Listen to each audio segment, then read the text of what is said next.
Como bien dijimos, vamos a estudiar la Confesión de Fe de Filadelfia. Nos corresponde el capítulo 7, que se trata específicamente de la teología del pacto, lo que nosotros conocemos como la teología del pacto. Existen dos tipos de maneras de explicar la teología del pacto presbiteriana y la teología del pacto bautista. La diferencia entre la teología del pacto presbiteriana y la teología del pacto bautista es la manera en la que se administran los pactos. Por ejemplo, ponme, Fabio, la última diapositiva. Aquí están los pactos.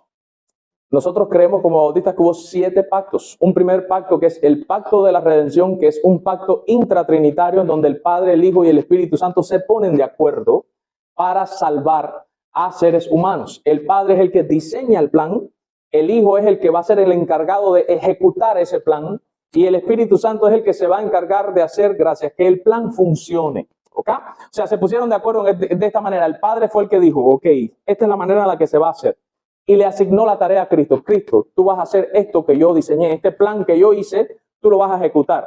Y después se le asignó al Espíritu Santo la labor de hacer que el plan funcione. Después que Cristo muere y resucita, ¿quién va a lograr que se aplique el sacrificio de Cristo a los creyentes? El Espíritu Santo. Ahí que vemos que en el pacto de redención el Padre piensa la salvación, el Hijo es el que la ejecuta y el Espíritu Santo es el que la va a aplicar en los creyentes. Ese fue el primer pacto. Ese pacto se hizo en la eternidad pasada. Más adelante vamos a ver algunos textos donde eso se va a explicar. Después de esto, hubo un pacto con Adán, como bien ustedes saben, en el huerto del Edén. Después hubo un pacto con Noé, después uno con Abraham, después uno con Moisés en el monte Sinaí, después otro con David y por último un pacto con Cristo personalmente, que es lo que se conoce como el pacto de gracia. La diferencia entre los presbiterianos y los bautistas es que los presbiterianos dicen que este pacto de gracia es todo eso, pero administrado de distintas maneras. O sea, básicamente ellos dicen, el pacto de gracia es el mismo que se le dijo a Adán, lo que las demandas que se le hicieron a Adán fueron distintas a las demandas que se le hizo a Noé, y distintas a las demandas que se le hizo a Moisés, y distintas a las demandas que se le hizo a Abraham y a David. Y esa es la manera en la que ellos lo ven. Es un mismo pacto con diferentes dispensaciones. Dispensación en griego significa economía, administrado de distintas maneras. Nosotros los bautistas entendemos que no, que hay una clara división de 3 pactos en la Escritura. El primer pacto, el pacto de redención. El segundo pacto es un pacto de obras. Como bien ustedes ven, ¿qué fue lo que se le exigió a Adán? No puedes comer del árbol del bien y la vida para que viva. La idea es, si obedeces vivirás, si desobedeces vas a morir. O sea, se está demandando obediencia del hombre. Lo mismo ocurre con Noé, aunque con Noé es un pacto de estabilidad, pero básicamente él tiene que construir un arca, se le manda a hacer algo. En el caso de Abraham también él tiene que salir, él tiene que por fe buscar algo que no tiene. En el caso de Moisés pues viene una ley con 163 estatutos prácticamente imposibles de cumplir para un ser humano. Y después con David se confirma su reinado y todas esas cuestiones, pero se le exige a él también una devoción total con la cual él falla definitivamente. Y después nosotros entendemos que ese pacto de obras que no pudo cumplir Adán, que Noé, por la gracia de Dios, no perece porque también merecía perecer en el diluvio, que Abraham no alcanzó, dice la Escritura, que lo vio de lejos y lo saludó, que Moisés tampoco lo alcanzó ni cumple la ley, también dice la Escritura que lo vio de lejos y lo saludó, y David, que falló grandemente, viene Cristo y cumple todo lo que no pudo cumplir Adán, todo lo que no pudo hacer Noé, todo lo que no logró terminar Abraham, todo lo que Moisés no pudo hacer, todo lo que David no logró como rey, y viene Cristo y lo hace en el pacto de gracia. La diferencia básicamente es que este es intratrinitario, este es entre Dios y los hombres, pero el hombre siempre falla y no lo cumple, y por eso se hizo necesario un nuevo pacto en donde un hombre, a saber, Cristo, cumpliera todas las demandas del pacto de obra anterior para que por ese cumplimiento de él imputado a nosotros pudiésemos tener salvación y vida eterna. Esa es la doble imputación. Él obedece perfectamente la ley de Moisés. Y después, cuando nosotros creemos en él y nos arrepentimos, se hace una transacción en donde él coge la maldad mía y muere en la cruz por mi pecado, y yo cojo la obediencia de la ley que tuvo él, y yo soy recompensado con la vida eterna por la obra perfecta de Cristo. Nosotros lo interpretamos distinto a los presbiterianos. ¿Ok? Básicamente, ahora ponme la primera diapositiva. ¿Qué es lo que es un pacto? Un pacto. La palabra pacto aparece más de 300 veces en la Biblia. En el Antiguo Testamento la palabra hebrea era berit y tenía la connotación de un acuerdo contractual entre Dios y una persona o entre 2 seres humanos. Básicamente era un acuerdo entre 2 personas o un acuerdo que se hacía entre Dios y los hombres, el cual implica una acción vinculante entre las 2 partes. Lo que les estaba diciendo, una acción vinculante. Dios le dice, si no comes del árbol, te voy a dar vida eterna. Hay una acción vinculante. Si tú te mantienes obediente, tranquilo, tienes vida eterna. Si tú no te mantienes obediente, te voy a dar muerte. Hay una acción que lo vincula. La obediencia, la respuesta del hombre, cómo va a actuar Dios en consonancia con lo que hace el hombre. ¿Ok?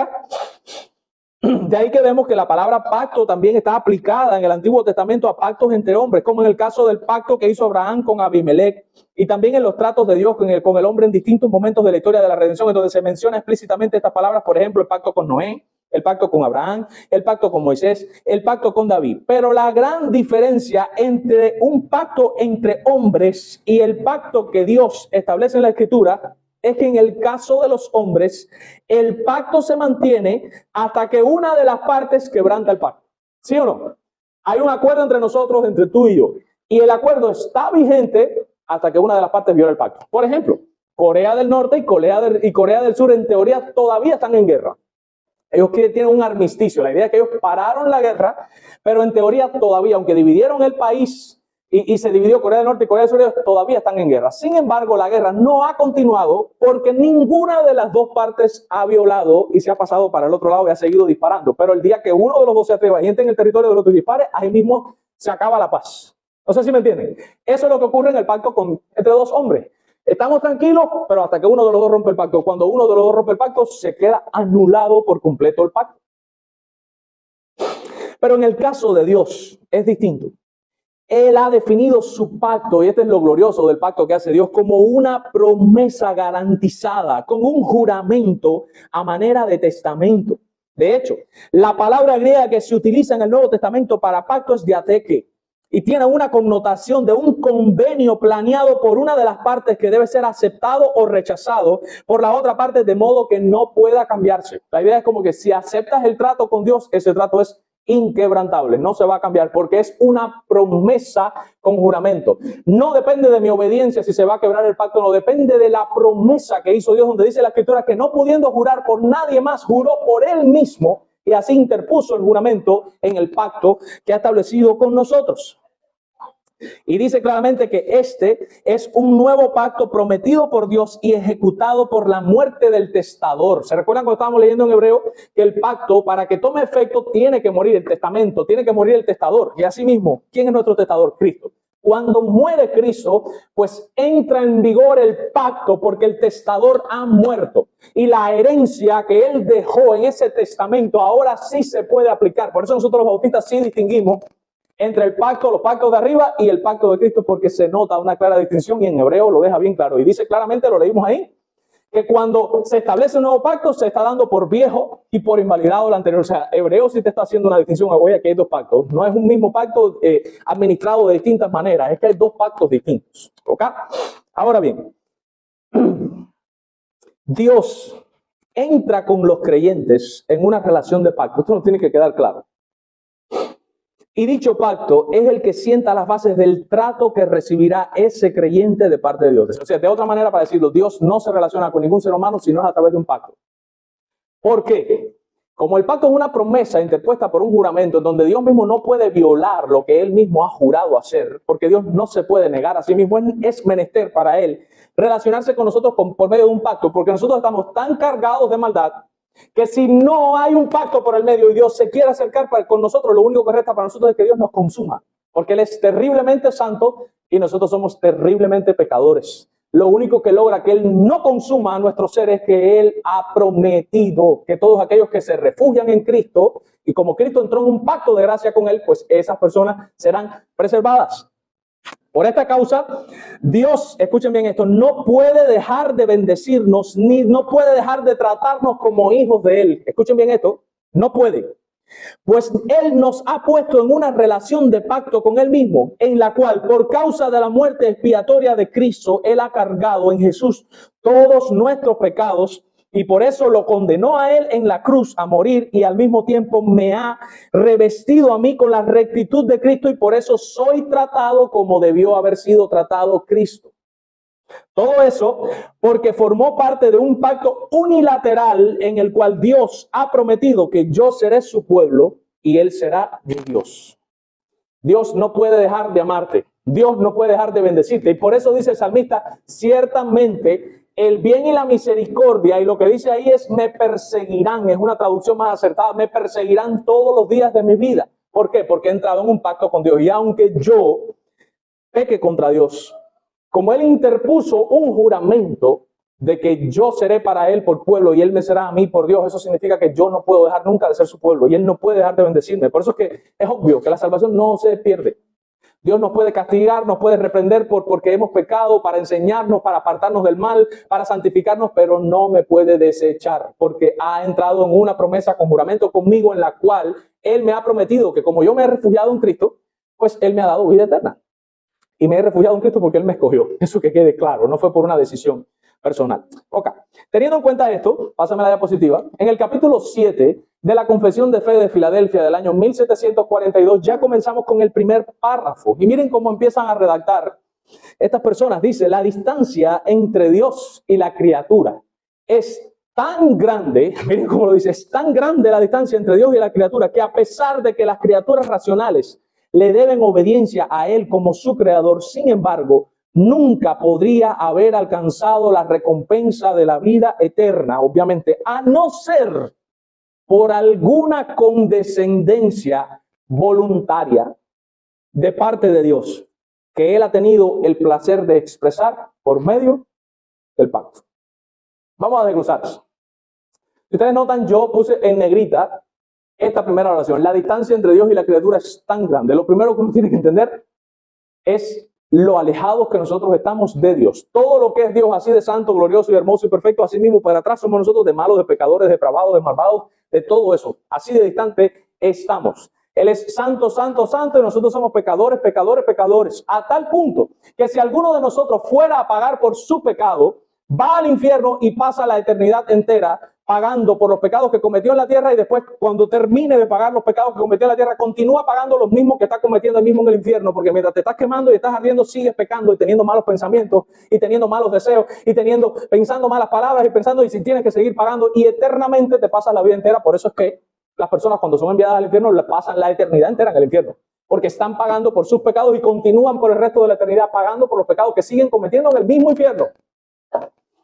La distancia entre Dios y la criatura es tan grande que a pesar de que las criaturas racionales, nosotros, o sea, los seres humanos que razonamos y pensamos, le debemos obediencia a Él, a pesar de que le debemos a Él como creador, sin embargo, nosotros, obviamente, nunca, jamás, hubiéramos alcanzado la recompensa de la vida eterna, a menos que el creador, obviamente, que es Dios, por alguna condescendencia voluntaria, miren el adjetivo ahí, Él quiso voluntariamente tener misericordia y condolerse de nosotros. A menos que Él, por alguna condescendencia voluntaria de parte de Él, le haya dado el placer o haya tenido el placer de expresar esa condescendencia por medio de un pacto. ¿Qué es un pacto? Un juramento, una promesa con juramento. Esa es la manera por la cual nos podemos salvar. Y miren los textos. Vamos a buscar en la Escritura. Romanos capítulo 11, versículos del 33 al 35. Romanos capítulo 11, versículos del 33 al 35. Dice la Escritura: oh profundidad de las riquezas, de la sabiduría y de la ciencia de Dios. Cuán insondables son sus juicios e inescrutables sus caminos. Porque, miren esto, ¿quién entendió la mente del Señor? ¿O quién fue su consejero? Versículo 35, aquí es donde viene el ojo. ¿O quién le dio a él primero para que le fuese recompensado? Vamos a ir ahí. ¿Quién le dio a él primero para que le fuese recompensado? Ahí se cae por completo la teología pelagiana que dice que Dios me salvó porque Él sabía que yo iba a creer en Él cuando yo naciera. ¿Qué es lo que está diciendo aquí Pablo? ¿Quién le dio a Él primero para que fuese recompensado? O sea, si yo creo que Dios me salvó porque Él sabía que yo iba a creer, significa que me salvó porque yo le di a Él primero. Él sabía en su presciencia, que es lo que dicen, que yo iba a creer. Y como, no, Janior va a creer. No, espérate, estoy endeudado con Janior, porque como él va a creer, lo tengo que salvar. Negativo. ¿Quién le dio a él primero? Nadie. Obviamente se infiere la respuesta porque es una pregunta retórica. ¿Quién le dio a él primero para que él le tuviese que devolver algo a él? Nadie. ¿Lo ven claramente? Entonces, la distancia que existe entre nosotros y Dios es tan grande que literalmente no hay nada que podamos hacer que impresione a Dios para que Dios entonces decida concedernos la vida eterna. Es imposible para nosotros impresionar a Dios. La Escritura lo dice que nuestras mejores obras, piensa en algo muy grande, dio la vida por un niño que estaba muriendo, se quitó el riñón para que se lo dieran al niño, el niño se salvó y tú te moriste. Nuestras mejores obras, dice Isaías, son trapos de inmundicia delante del Señor. ¿Por qué son trapos de inmundicia? Porque Dios es tan infinitamente glorioso que cualquier cosa que nosotros hagamos nunca va a llegar jamás al estándar perfecto de Dios. Él es excelso en todos sus caminos. No lo impresiona cualquier bobería que nosotros hagamos. Es imposible para nosotros hacer algo que nos deba que Dios nos recompense con la vida eterna. Eso es importante entenderlo porque ese es el evangelio. Dios, por pura gracia, por una condescendencia voluntaria que Él quiso tener, ha establecido un pacto en el cual juró que me iba a bendecir. Y por eso es que yo estoy aquí. Y por eso es que no he sido derretido por el fuego consumidor del Señor. Continuamos. En el segundo párrafo continúa la confesión de fe de Filadelfia. Dice, por otra parte, el hombre había traído sobre sí la maldición de la ley, subrayado en negrita, por su caída. Lo que agradó al Señor hacer un pacto de gracia en el que se ofrece libremente a los pecadores la vida y la salvación por Jesucristo, requiriendo de ellos fe en Él. Obviamente Dios demanda fe de nosotros. Ahí entra la responsabilidad humana para que sean salvos. Y la promesa, miren aquí se están dando cuenta de una de esas promesas con juramento hechas. La promesa de dar a todos los que son ordenados para la vida eterna, a ellos nada más, su Espíritu Santo para que sean dispuestos y capaces de creer. Yo no sé si ustedes infieren lo que dice el texto. El texto dice que Dios demanda fe, mírenlo aquí, demanda fe en Él. ¿Quién es Él? En Cristo. Hay que tener fe en Cristo, ¿para qué? Para ser salvo. Mírenlo aquí claramente. Pero abajo te está diciendo que la fe esa que tú necesitas para ser salvo es que Él, por medio de una promesa y por medio de su Espíritu, te la da para que tú estés dispuesto a tener fe en Jesucristo para que te salves y para que tú estés dispuesto y que seas capaz de creer en Jesucristo para que entonces seas salvo.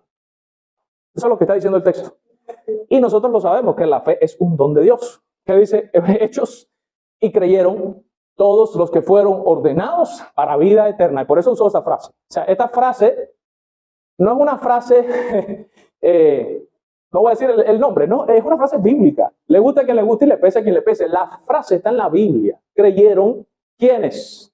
Los que tenían el corazón más sensible, negativo. Los que estaban ordenados para vida eterna.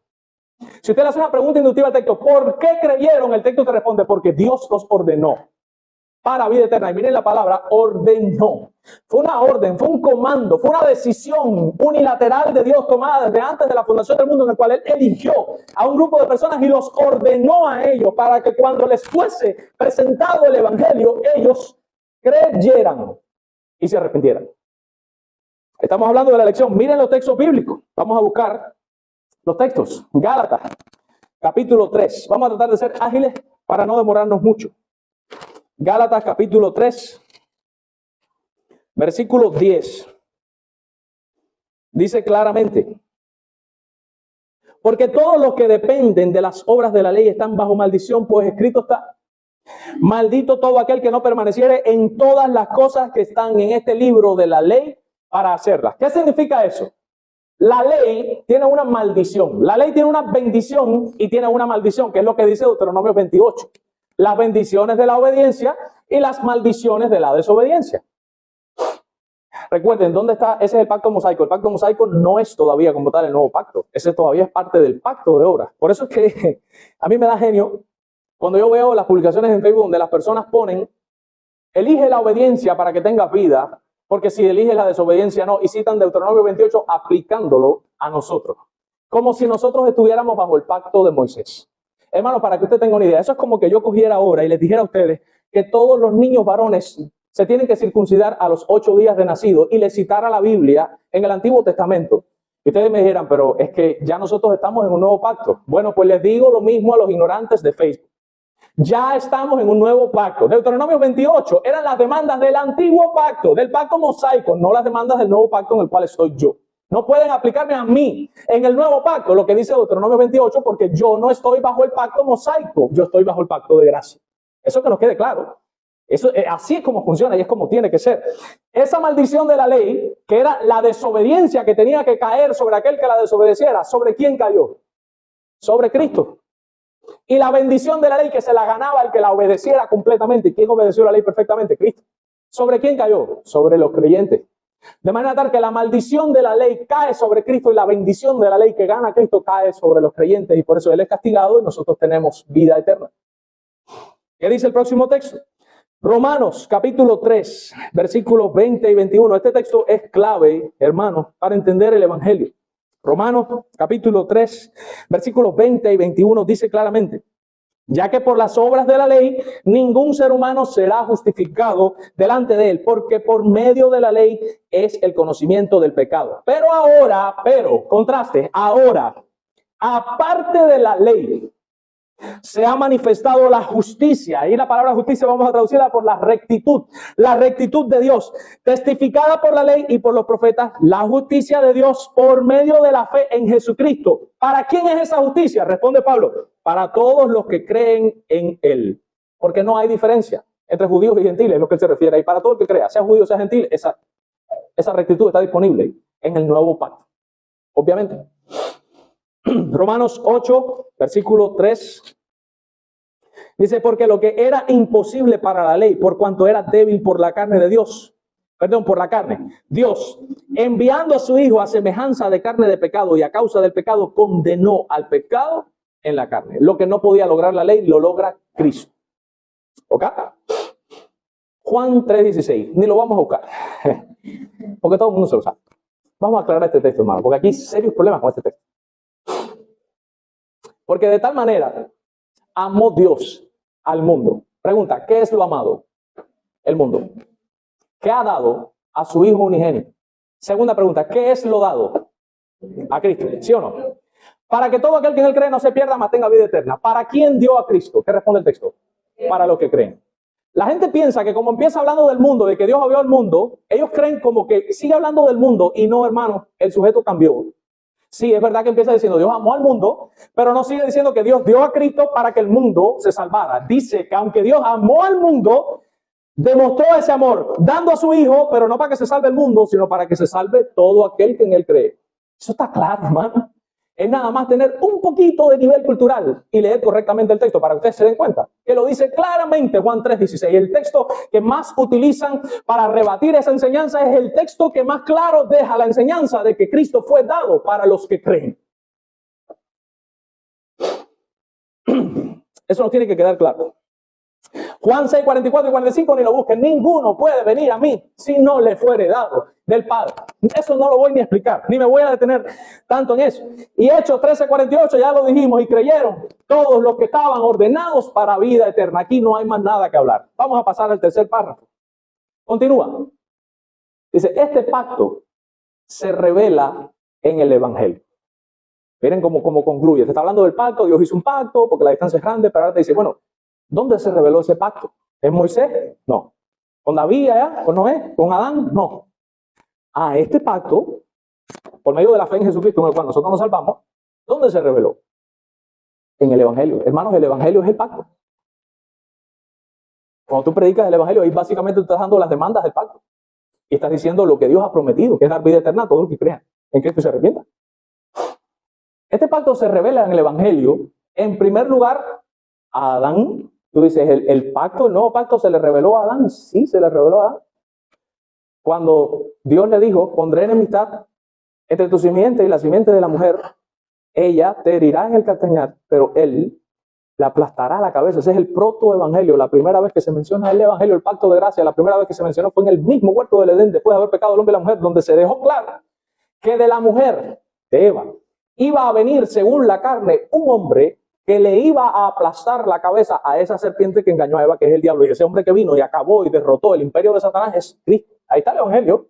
Por eso se llama protoevangelio, porque está en primer lugar mencionado, la primera vez que se menciona, pero y de una manera muy primitiva, muy precaria, todavía como que muy crudo. No está bien explicado, pero está ahí. Por eso lo dice claramente, este pacto se revela en el evangelio.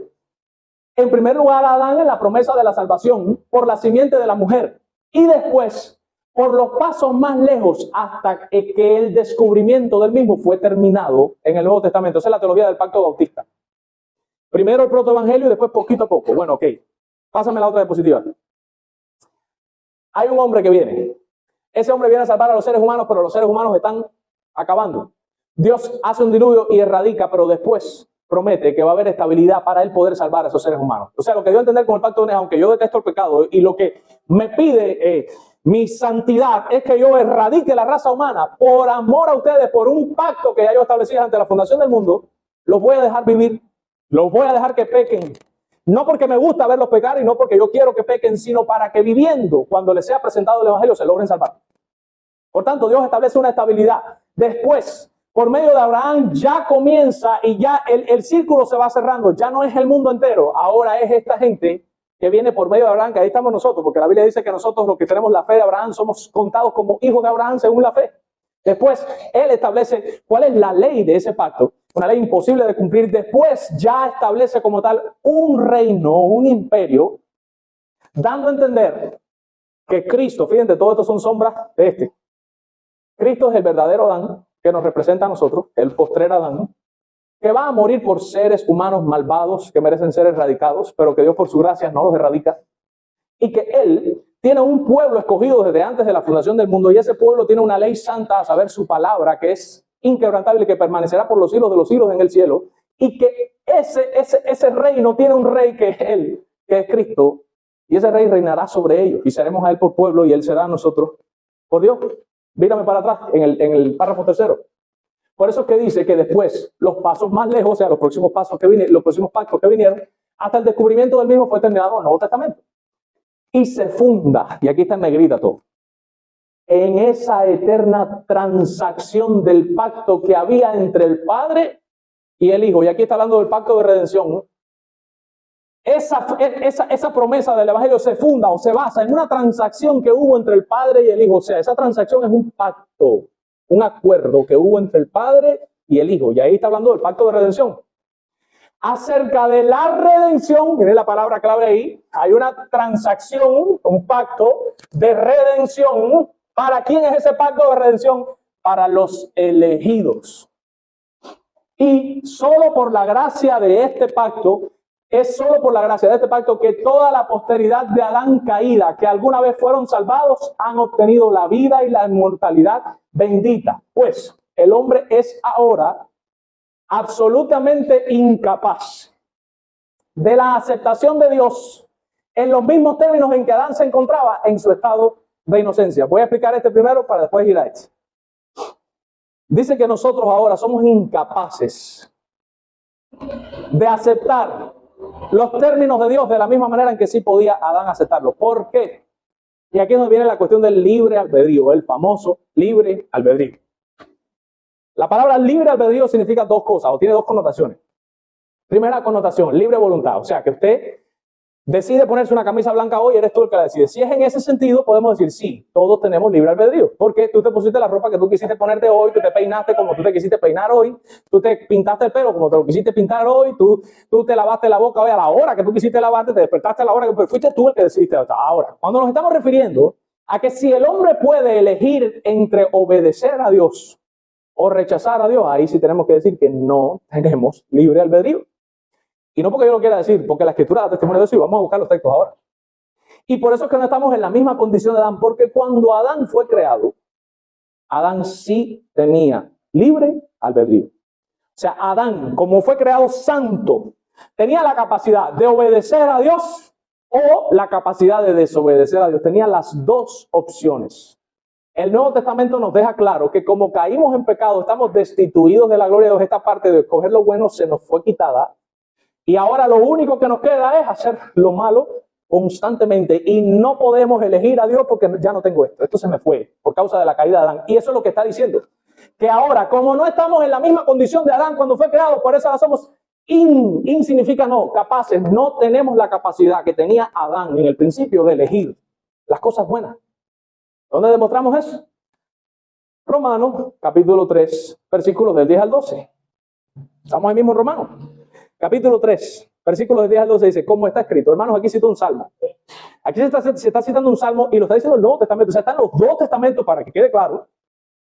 Como está escrito, no hay justo, ni aún uno. O sea, no hay nadie que sea totalmente recto y que no tenga pecado. Lo que está diciendo ahí. No hay quien entienda que ninguna de las verdades de Dios. Nos hemos embrutecido tanto a causa del pecado que si no es porque el Espíritu Santo nos ilumina la mente, nunca entenderíamos el Evangelio ni las verdades contenidas en la Escritura. No hay quien entienda, y aquí es donde viene la frase. ¿Se recuerdan? Escondo la mano. No hay quien busque a Dios.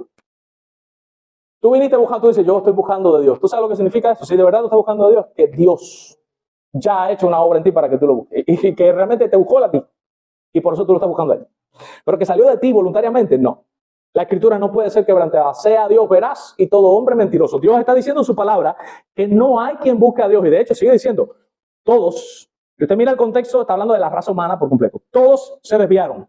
A una se hicieron inútiles. Que nos quede claro, no somos, ¿cómo pudiera decirlo? El niño mimado de papá. No soy el príncipe porque soy un hijo del rey, como una vez escuché. Somos inútiles, lo dice el texto ahí. Somos inútiles. Y de hecho dice la Escritura que cuando hacemos lo que teníamos que haber hecho, ¿qué es lo que dice? Que nos tenemos que decir ahora mismo, siervos inútiles. Somos imbéciles. Somos inútiles por naturaleza. No somos útiles para las cosas de Dios. Todos nos hemos hecho inútiles, dice claramente. No hay quien haga lo bueno. Mi pregunta, aceptar a Cristo, escoger a Dios, rendirse a Dios, ¿es una buena obra, sí o no? No hay quien la haga. Por sí mismo, no hay quien la haga. Si tú lo logras hacer es porque Dios ha operado y ha obrado en ti. Lo está diciendo el texto, hermano. No hay quien haga lo bueno. Creíste de verdad, eso es una buena obra. Creíste, porque el Padre te atrajo hacia Él. ¿Qué dijo Jesús? ¿Quién dicen los hombres que soy? No, uno dice que tú eres el profeta, otro dice que eres Elías. Bueno, ¿y ustedes? A ver, ¿qué dicen ustedes? Y dice Pedro, miren esto. Tú eres el Cristo, el Hijo del Dios viviente. ¿Y qué le dice Jesús? Bienaventurado eres, Simón Pedro, porque no te lo reveló ni carne ni sangre, o sea, eso no salió de ti, sino mi Padre que está en los cielos. Pedro entendió, por eso dice, no hay quien entienda. Pedro entendió que Jesús era el Cristo, el Hijo del Dios viviente, porque el Padre lo hizo entender, no porque él era más inteligente que el resto de los apóstoles. Hermanos, eso nos tiene que quedar claro. Ese es el testimonio de la Escritura, le gusta a quien le guste y le pese a quien le pese. Eso es lo que enseña la Escritura. Esa es la Biblia. Ese es Dios hablando. Y sigue haciendo una descripción del hombre horrible, de que se apresura a derramar sangre, que su boca está llena de maldición, pero dice, miren el versículo 18, no hay temor de Dios delante de sus ojos. No tenemos temor de Dios. Si usted tiene temor de Dios es porque Dios puso el temor de Él en ti. De ti no sale. Yo vine a Cristo, no, tú no viniste, a ti te trajeron. Yo creí y me arrepentí, no, a ti te hicieron creer y te hicieron arrepentir, te concedieron la fe y el arrepentimiento. Yo me convertí, no, a ti te convirtieron, de hecho todavía te están convirtiendo, por medio del Espíritu Santo nos siguen santificando todos los días. Ahora la parte de arriba, que es la última que nos queda. Se funda en esa eterna transacción el pacto que hubo entre el Padre y el Hijo. Miren los textos que demuestran que hubo un pacto antes de la fundación del mundo entre el Padre y el Hijo. Miren esos textos, 2 Timoteo, capítulo 1, versículo 9. 2 Timoteo, capítulo 1, versículo 9. Miren lo que dice el Señor en su palabra. Vamos a leer desde el 8 para entender mejor el contexto. Dice, por tanto, no te avergüences de dar testimonio de nuestro Señor, ni de mí, preso suyo, sino participa de las aflicciones por el Evangelio según el poder de Dios, quien nos salvó y llamó con llamamiento santo, no conforme a nuestras obras, sino según el propósito suyo. O sea, Él nos llamó porque Él tenía un propósito, y la gracia que nos fue dada, está en pasado, la gracia nos fue dada en Cristo Jesús. ¿Y cuándo nos dieron la gracia esa en Cristo? Responde el texto, antes de los tiempos de los siglos. Hermano, eso está claro. Ahí está clara la elección Yo fui elegido antes de los tiempos de los siglos, antes de que Dios dijera hágase la luz, ya yo estaba elegido, ya me habían dado gracia en Cristo Jesús, ya me habían unido a Cristo antes de existir. Antes de los tiempos de los siglos. Ahí está el pacto entre el Padre y el Hijo. Y por eso que dice según el propósito que tuvo Dios junto con Cristo, ese pacto que ellos establecieron. Miren el otro texto. Tito, pasen una página ahí que detrás de Timoteo está Tito. Tito, capítulo 1, versículo 2. Vamos a leer desde el 1 para entender el contexto. Dice Pablo, siervo de Dios y apóstol de Jesucristo, conforme a la fe de los escogidos de Dios y del conocimiento de la verdad que es según la piedad, en la esperanza de la vida eterna, la cual Dios, que no miente, prometió desde antes del principio de los siglos. ¿Cuándo prometió Dios la vida eterna? Antes de crear el mundo. No, el problema es que Dios quería, pero el diablo echó a perder el plan. Hermanos, Dios no tenía un plan B. Aquí siempre ha ocurrido el plan A de Dios. Seamos honestos y apliquemos la razón. Ustedes se piensan que Dios no le hubiese podido impedir a la serpiente que llegara hasta donde estaba Eva y Adán. Pregunta, ¿por qué no lo hizo entonces? Respuesta, porque el hombre tenía libre albedrío y Dios iba a cumplir sus propósitos soberanos que nosotros no entendemos. Y por eso permitió que el ser humano fuera tentado. Esa parte de que, no, Dios lo creó perfecto, pero el diablo está haciendo como que a Dios es impotente, como que, oye, Dios no pudo parar a este hombre, compadre, y este hombre entró y tentó a Eva. No, el imparable aquí es Dios. Y eso nos tiene que quedar claro. Otro texto, Primera de Pedro, capítulo 1, versículos 19 y 20. Primera de Pedro, capítulo 1, versículos 19 y 20. Dice claramente, sino con la sangre preciosa de Cristo, como de un cordero sin mancha y sin contaminación, versículo 20, ya destinado desde antes de la fundación del mundo, pero manifestado en los postreros tiempos por amor de vosotros. ¿Quién es vosotros ahí? ¿Quién es ese ustedes? Miren el capítulo 1, versículo 1 del mismo Pedro, porque ahí viene el remitente. O sea, aquí viene, ¿a quién él está hablando? Dice Pedro, apóstol de Jesucristo, a los expatriados de la dispersión en el Ponto, Galacia, Capadocia, Asia y Bitinia, elegidos según la presciencia de Dios. Entonces, cuando dice el versículo 20, pero manifestado en los postreros tiempos, por amor a vosotros, por amor a ustedes, ¿quiénes? A los elegidos según la presciencia de Dios, por amor a los elegidos. Porque Cristo fue manifestado en los últimos tiempos, pero aunque se manifestó en los últimos tiempos, dice claramente que estaba destinado a esa muerte horrible desde antes de la fundación del mundo. Ya. Eso significa que en algún momento, antes de la fundación del mundo, el Padre y el Hijo se pusieron de acuerdo para que el Hijo quedara destinado a, en los postreros tiempos, morir por los elegidos. ¿Sí o no? Hermanos, seamos honestos. ¿Ustedes creen que yo estoy malinterpretando la Biblia o no es obvio que la estoy interpretando correctamente según el sentido de la Escritura? Hermano, que no quiera ver esto es porque es ciego, literalmente. Uno no tiene el Espíritu, uno no puede ver las verdades de Dios. Es imposible. Porque esto más claro no puede estar. Esto no puede estar más claro. Entonces, hermanos, conclusiones. Hemos aprendido en esta mañana que Dios se relaciona con nosotros por medio de un pacto. Ese pacto es el pacto de gracia que se hizo entre el Padre y el Hijo, en el cual se le demanda fe y arrepentimiento a los creyentes, pero en el cual se asegura que los elegidos, Dios les concederá la fe y el arrepentimiento. Ese pacto se ha revelado en el Evangelio. Cuando nosotros les predicamos el Evangelio a las personas, básicamente les estamos poniendo el pacto delante de ellos. Y cuando una persona, y voy a hablar desde la perspectiva humana porque no soy Dios, cuando una persona humana cree y se arrepiente y se refugia en Jesucristo, entra en ese pacto y obtiene la vida eterna por ese acuerdo que se hizo entre el Padre y el Hijo antes de la fundación del mundo. Y si usted está aquí esta mañana y no está en ese pacto, déjame decirte que lo único que queda para ti si te mueres sin entrar en ese pacto es una horrenda expectación de juicio, dice la Escritura. Infierno, condenación eterna, separación total de Dios, y perecerás en tus pecados y en tus delitos si no te arrepientes y crees. Dios ha querido que todos aquellos que así lo deseen, hablando humanamente, vengan a Él en arrepentimiento y fe, y Él promete por medio de ese pacto que si te arrepientes de tus pecados y crees en Jesucristo y confías en Cristo para tu salvación, Él te otorgará gratuitamente la vida eterna, porque la sudó Cristo, no la vas a tener ni que sudar tú, ya la sudó otra persona. ¿Qué tienes que hacer? Creer. Creer que Jesús pagó tus pecados y arrepentirte de todos esos pecados que mataron a Cristo en la cruz del Calvario. Si eso ocurre, felicidades, tendrás la vida eterna. Si eso no pasa hoy, lo único que puedes esperar para ti es una horrenda expectación de juicio.